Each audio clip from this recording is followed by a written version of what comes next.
শোন না। বল বল, কি বল, তাড়াতাড়ি বল, আমার সময় নেই অত। উফ, দাঁড়া না, আগে কথাটা শোন। কি হয়েছে বল। এবছর না একটা স্বাদ জেগেছে মনে। এই তোর সাথে শেষ হয় না? এই বছর না আর এই প্রত্যেকবারের মতন একঘেয়ে লাল শাড়ি পরতে ভালো লাগছে না।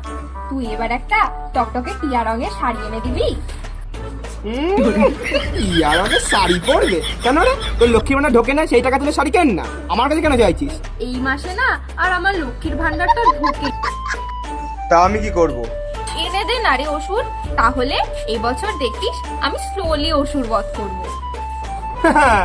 স্লোলি অসুরবাদ না, ওই তো আসবি দাপাতে দাপাতে বুকের পরে ওরা তুই ছাতাত করে ঢুকিয়ে দিবি, আবার স্লোলি অসুরবাদ দেখাচ্ছিস রে মনা। এনে দে না রে ওষুধ। এই আমাকে মরতে আসতে হবে।